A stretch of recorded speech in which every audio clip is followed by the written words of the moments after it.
So June 18th, 2024, NVIDIA. It surpassed Microsoft, world's most valuable company. Yeah, it's wild. $3.3 trillion valuation. Just staggering. Absolutely staggering. And you think about that stock price, right?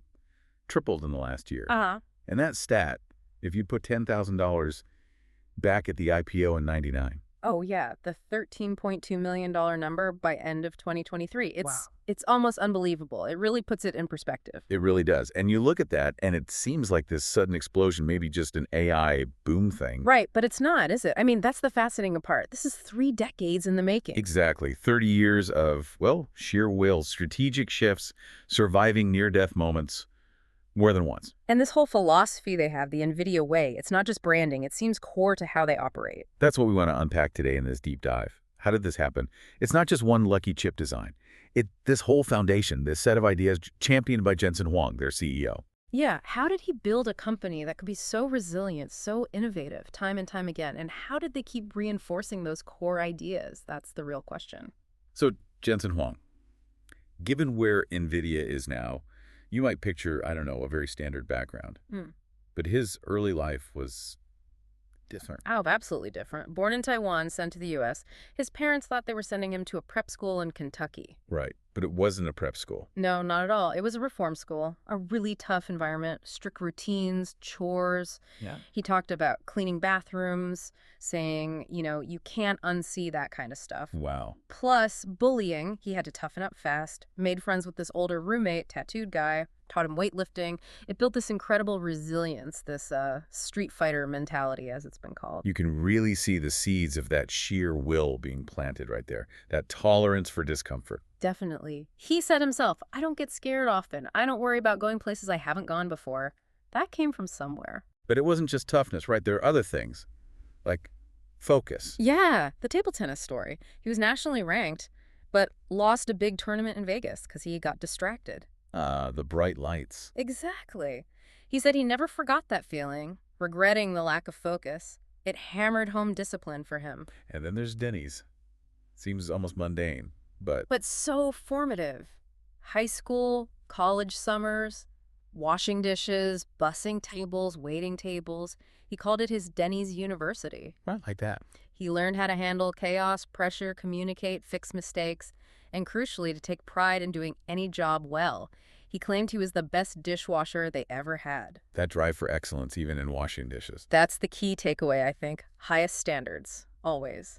That became part of the NVIDIA DNA later. So this guy with this background meets Curtis Prime and Chris Malachowski at LSI Logic. Right. They're frustrated engineers from Sun Microsystems. Yep. Fed up with the bureaucracy, the lack of real innovation there, they saw an opportunity. And the famous origin story. Yeah.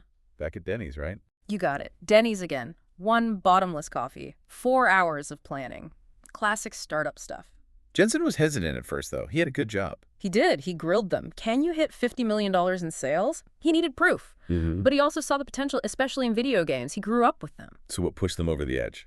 Priam basically forced the issue. He quit Sun first, put the pressure on. Bold move. Yeah. Malachowski carefully prepped his workstations before leaving. Jensen wound down his projects, even got a potential investor intro from his boss at LSI. He officially joined on his 30th birthday, February 93. Determined, maybe a bit chaotic, but they made the leap. Okay, so they launch. First big product, the NV1 chip. Graphics, audio combined, deal with Sega. Sounds promising? It did sound promising. Technically, it was advanced. I read. Over-designed. Features nobody really wanted. And the killer mistake. No backwards compatibility. It couldn't run the big games, like Quake. Ouch. That's critical in gaming. Hugely critical. Malachowski's quote is perfect. We only built great technology. It wasn't a great product. That distinction is everything. They learned it the hard way. And the consequences were severe. Oh, yeah. Sales tanked. 250,000 chips returned. Massive layoffs, over 100 employees down to just 40. Jensen admitted later he regretted not focusing on the most important thing. A near-death experience, truly. But they didn't fold. That resilience kicks in. Exactly. They didn't just survive, they learned. For the next chip, the RV128 total pivot, Jensen asked. What does the market want? Not just what we think is cool tech. Precisely. They wanted speed. Fastest graphics for the best games, good price, and crucially, embrace standards like Microsoft's Direct 3D. Listen to the ecosystem. And this is where that speed of light idea starts to really take shape, right? The Rivia 128 timeline was insane. Completely insane. A 2-year cycle crammed into 9 months with only one shot at getting the physical chip right, one tape out. So how did they even attempt that? Jensen made a huge risky bet. He spent $1 million a fortune for them then. Cut their runway from 9 months to 6 on an ICOS chip emulator. An emulator? What did that let them do? It let them develop and test the software drivers before the physical silicon existed, basically simulating the chip. It reversed the whole process. That was the speed of light thinking in action. That must have been intense. Unbelievably intense. The emulator was slow 15 minutes just to boot Windows. They were drawing maps on their desks to track the mouse cursor because the screen refresh was so slow. You're kidding. Not at all. And then there was the cleaning crew incident. Unplugged an overnight test run, setbacks everywhere. Right. They even had to license a core part, the VGA core, from a competitor, Whitetech, just to guarantee compatibility. Total pragmatism mixed with desperation. Well, they got it done. They got it done. Unveiled the Rivia 128 at a conference. It was barely stable, ran the demo once. Rivals were apparently heckling them. Nerve-wracking. Totally. But it worked. It impressed people. And boom, NVIDIA's first real hit. Shipped over 1 million units in 4 months. First profitable quarter. All because of that sheer will and crazy timeline. That success must have felt incredible after the NV1 disaster. Absolutely. And it wasn't just a product win. It cemented the NVIDIA way. That culture of intensity, highest standards, maximum speed, maximum quality, demanding superhuman effort. It was Jensen's personal grit becoming the company's operating system. And he wasn't shy about setting that expectation, was he? The story about Caroline Landry, the first female engineer. Right. Grueling hours, 11 p.m. nights, weekends. She found it tough. Jensen's response. Basically, Olympic athletes train hard too. Wow. Sets the bar high. Extremely high. Excellence requires extreme effort. That was the message. And that famous line he used in meetings. We're 30 days from going out of business. Yeah, even when they weren't literally that close. It was deliberate. Instill urgency, fight complacency, always operate at speed of light. Keep that paranoia alive because the industry is brutal. How did he manage the internal dynamics? Avoid the infighting that plagued Sun? Radical transparency and public accountability. A flatter structure. He had no problem calling people out publicly if needed. His take was, you do that once or twice, nobody's going to go near that again. Tough, but effective for alignment and speed. Okay, so they're gaining momentum. How did their strategic thinking evolve? You mentioned the innovator's dilemma. Yes, Jensen was very aware of Clayton Christensen's work. He worried about cheaper competitors eating their lunch from the bottom. He saw how Intel used speed binning with their Pentium chips. Speed binning, that's testing chips and selling the ones that don't hit top speed as lower spec model. Exactly. Hold on. Using the same basic silicon design to hit different price points. NVIDIA adapted this with their own twist. Ship the whole cow. Ship the whole cow. Meaning, use everything. Even chips with minor flaws that didn't meet the highest spec could be repurposed and sold as lower-tier products. Don't waste anything. It let them cover the market from top to bottom, block out competitors at the low end, and actually push their average selling price up. Super smart. Very efficient. And then came the term GPU. Ah, yes, 1999, GeForce 2006. The marketing team, Sanford Russell and Michael Harris specifically, came up with Graphics Processing Unit, GPU. It wasn't just a technical term, though, was it? It was strategic. Totally strategic. They were explicitly positioning it against the CPU, the central processing unit, elevating its importance. And crucially, they didn't trademark it. Why not? They wanted it to become the industry standard term, define the category, then dominate it. It was, as someone said, hyperbole that became reality. They basically named their market into being. Genius. And speaking of defining moves, the Xbox deal. That was huge. Massive. And a display of pure aggression. They were smaller. Microsoft had initially picked a rival, Gigapixel.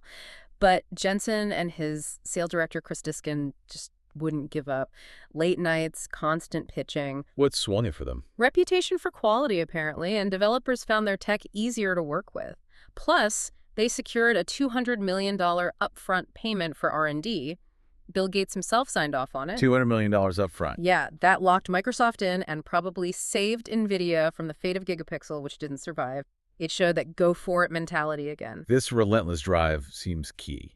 But it also caused some internal friction, like with Curtis Prime. Right. The co-founder clash over chip architecture. Prime was protective, called it his architecture, made changes unilaterally. Jensen had to step in. What was Jensen's stance? He basically said, no, it's our architecture. We did it. You don't own those files. It was about collective ownership, company success over individual ego, a really important cultural shift towards collaboration, even if it was tough at the time. So fast forward a bit.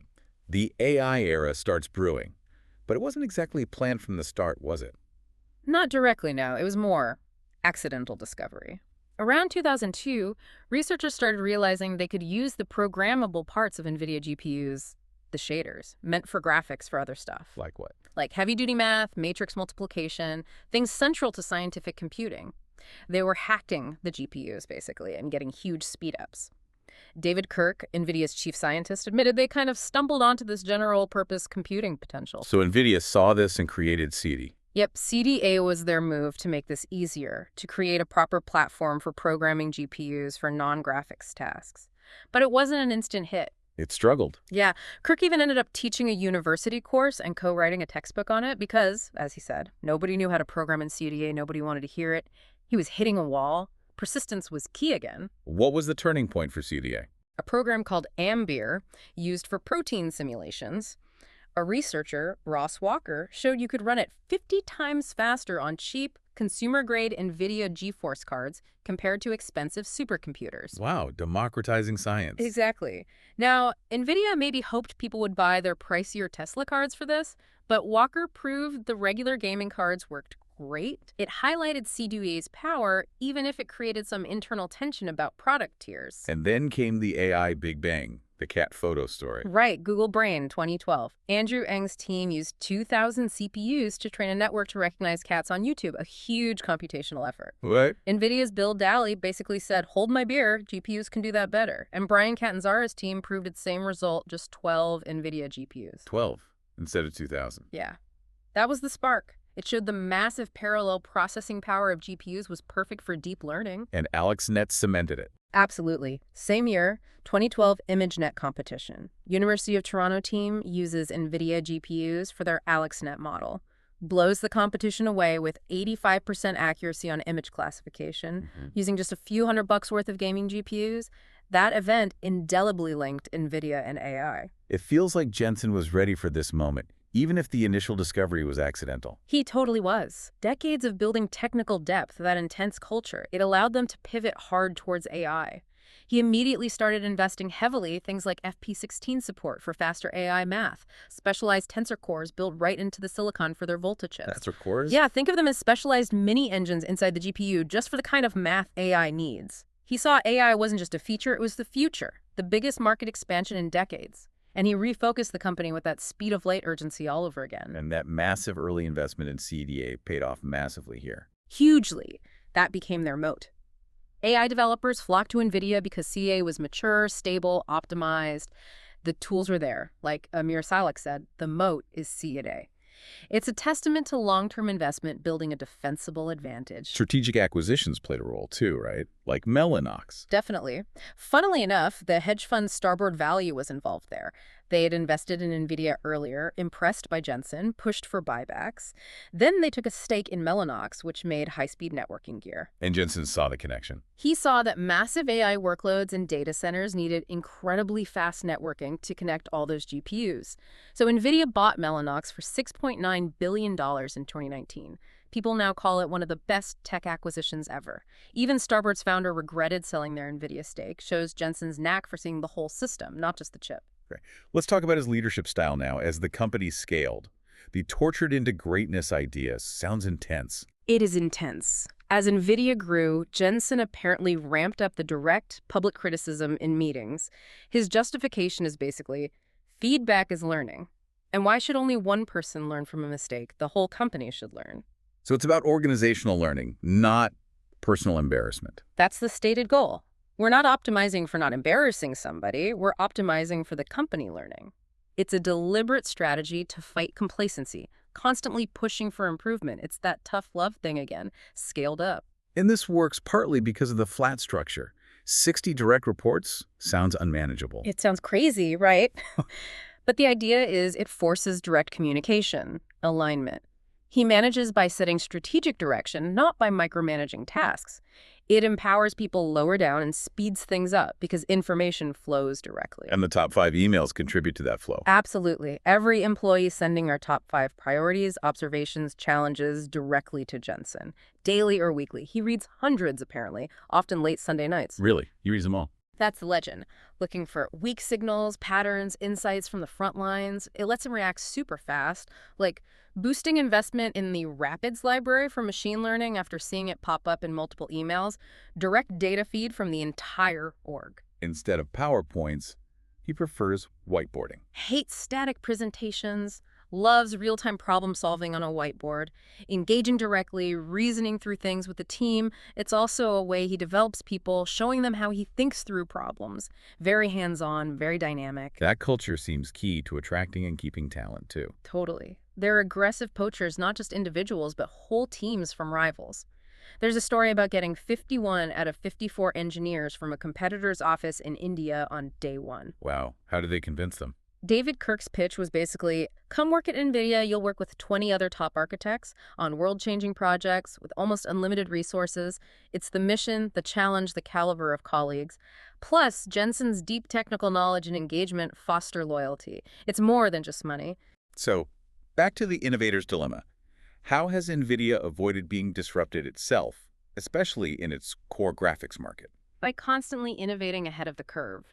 Through NVIDIA research, started back in 2006, they pursue long-term bets, moonshots like real-time ray tracing or DLSS, the AI-powered upscaling. DLSS is huge for gamers now. Exactly. These things take years, maybe don't seem essential at first, but then become must-have features that keep them way ahead.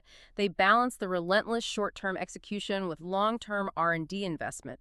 They maintain that 80% market share in discrete GPUs for a reason. It comes back to Jensen's core belief, doesn't it?